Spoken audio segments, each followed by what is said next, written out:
didn't pick up your manuscript of Carrie from the garbage? I don't know. Frankly, I don't know what would have happened. That was a very fortuitous occurrence. At the time that she picked that manuscript out of the trash and brushed out the cigarette ashes from it, we were living in a two-room apartment. We had no phone, and the book got finished and it got sent out to Doubleday, and the advance on the book was very, very tiny. And about 6 months after it was accepted, and about 2 or 3 months before it was published,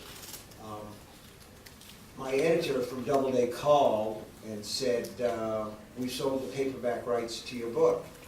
And I said, "Well, that's terrific. How much did you get?" And he said, "We got $400,000. And I said, $4,000? Because that figure at least made sense to me, you know.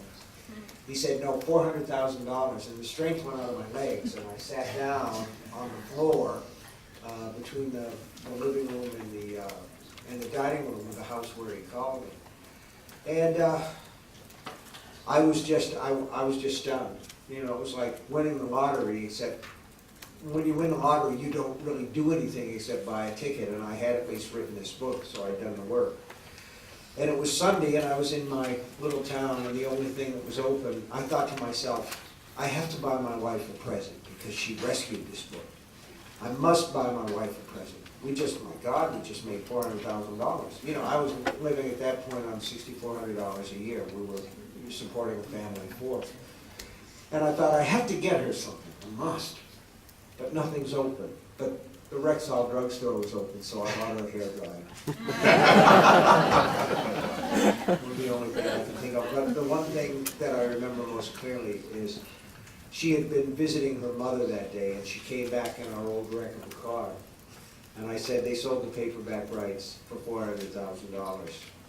We're relatively rich. And there was this sort of expression of stark incredulity on her face, and then her eyes filled up with tears, and she just put her hands over her face and wept.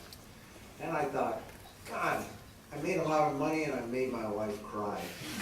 What could be better than that? You know, I think you said at one point that if you're not writing or reading 4 to 6 hours a day, you really can't call yourself a writer. And one of the things that's most remarkable about your career is how prolific you are. I mean, you must be working on more than one thing at once. And does that ever lead to any confusion when you have different storylines going on in your brain? No, not really. I've got a pretty clear head about what I'm doing, and I'm usually only working on one thing at a time. When I have to work on 2 things at once, it makes me crazy. I hate that.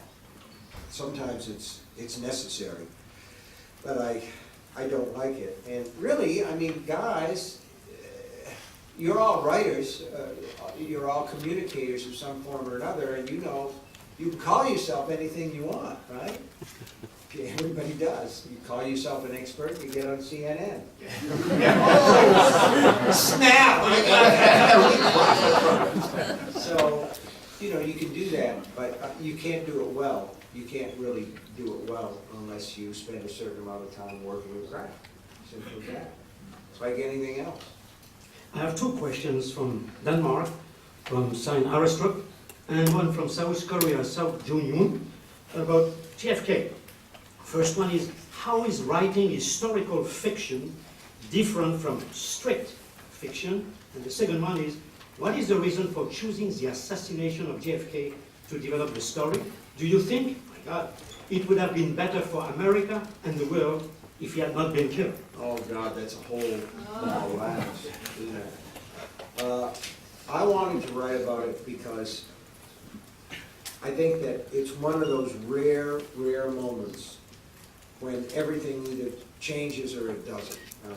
And it's one of those rare cases where somebody takes a place on the world stage and makes a huge change, who isn't a politician, who isn't a scientist, who isn't a Nobel Prize winner, who isn't a world leader.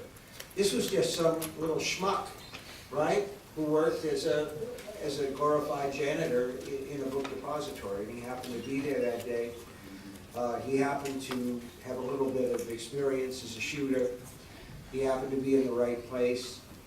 It happened that day that the rain that had been forecast didn't come, so instead of Kennedy being in the closed car, he was in the open car. All of these things came together. It isn't the first time that it's happened, and it won't be the last, but the conspiracy theories ignore the fact that sometimes people just get lucky and the rest of us get cataclysmically unlucky and things change. So I was fascinated by that choke point in history, and not just American history, world history, because at that time our involvement in Vietnam was escalated. At that time the civil rights movement had started to gain force and gain speed, and Kennedy was the guy. After he died, some things changed for the worst.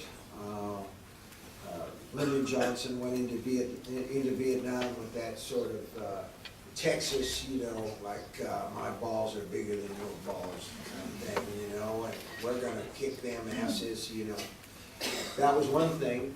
On the other hand, he used the slain president to advance the civil rights agenda at a speed that never would have been considered possible, I don't think, before that time. So all those things fascinated me, and the question of what would have happened if Kennedy had lived fascinated me as well. As far as writing historical fiction, it's too much like work. You know, you have to tell the truth about all the background if anybody's going to believe the fictional foreground.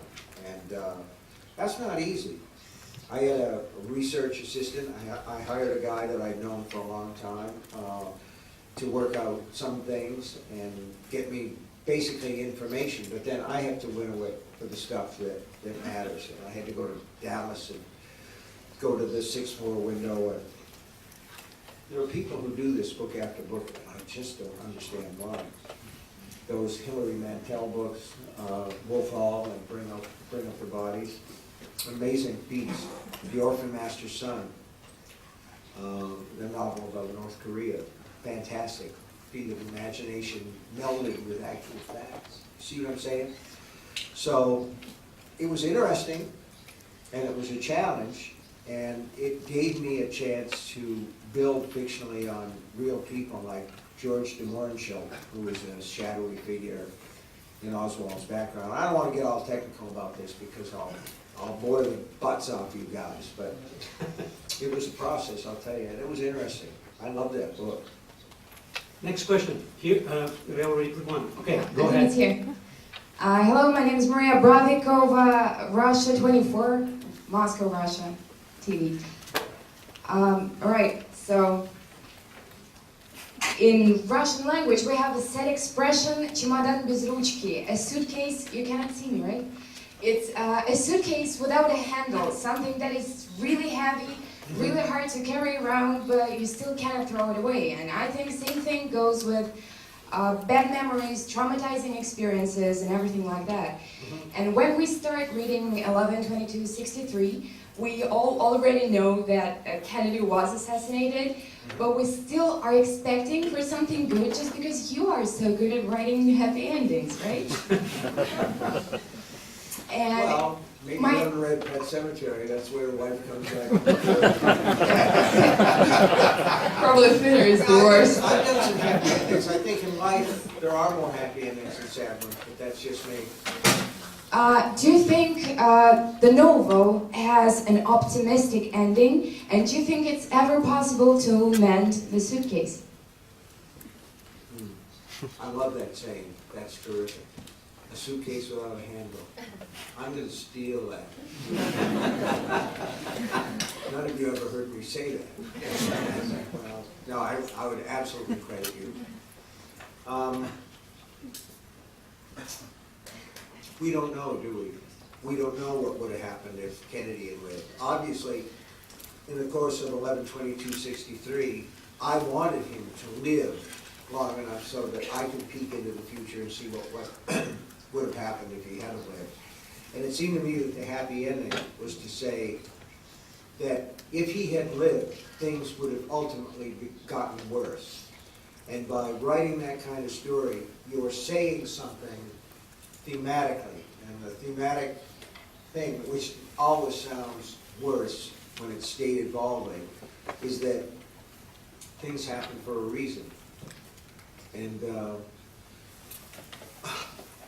we don't necessarily believe that, but it's certainly more comforting to believe that things happen for a reason, like the assassination of Kennedy. I keep coming back to what an amazing sequence of events led up to that shooting. And there's no wonder that there's conspiracy theories about it, but we'll never know. So it's always going to be a suitcase without a handle. I gave you a handle in 11/22/63. You can carry the suitcase a little ways and maybe open it up and see what's inside. But of course, when you close the book, the suitcase loses its handle again. God, I love that metaphor. Next. Madame. Yeah, move it. Hello, I'm from the French magazine 30 ans et demi, 30 years and a half. In 22/11/63, the main character... That was a great piece, by the way. That piece in that magazine, boy, I just love that. I couldn't believe it. Go ahead, I'm sorry. I just wanted to basically cool a little bit. Your main character goes back to the past. If you could do the same, but you could only change something in your work, what would you change and why? If I could change something in my work, you say? Yes.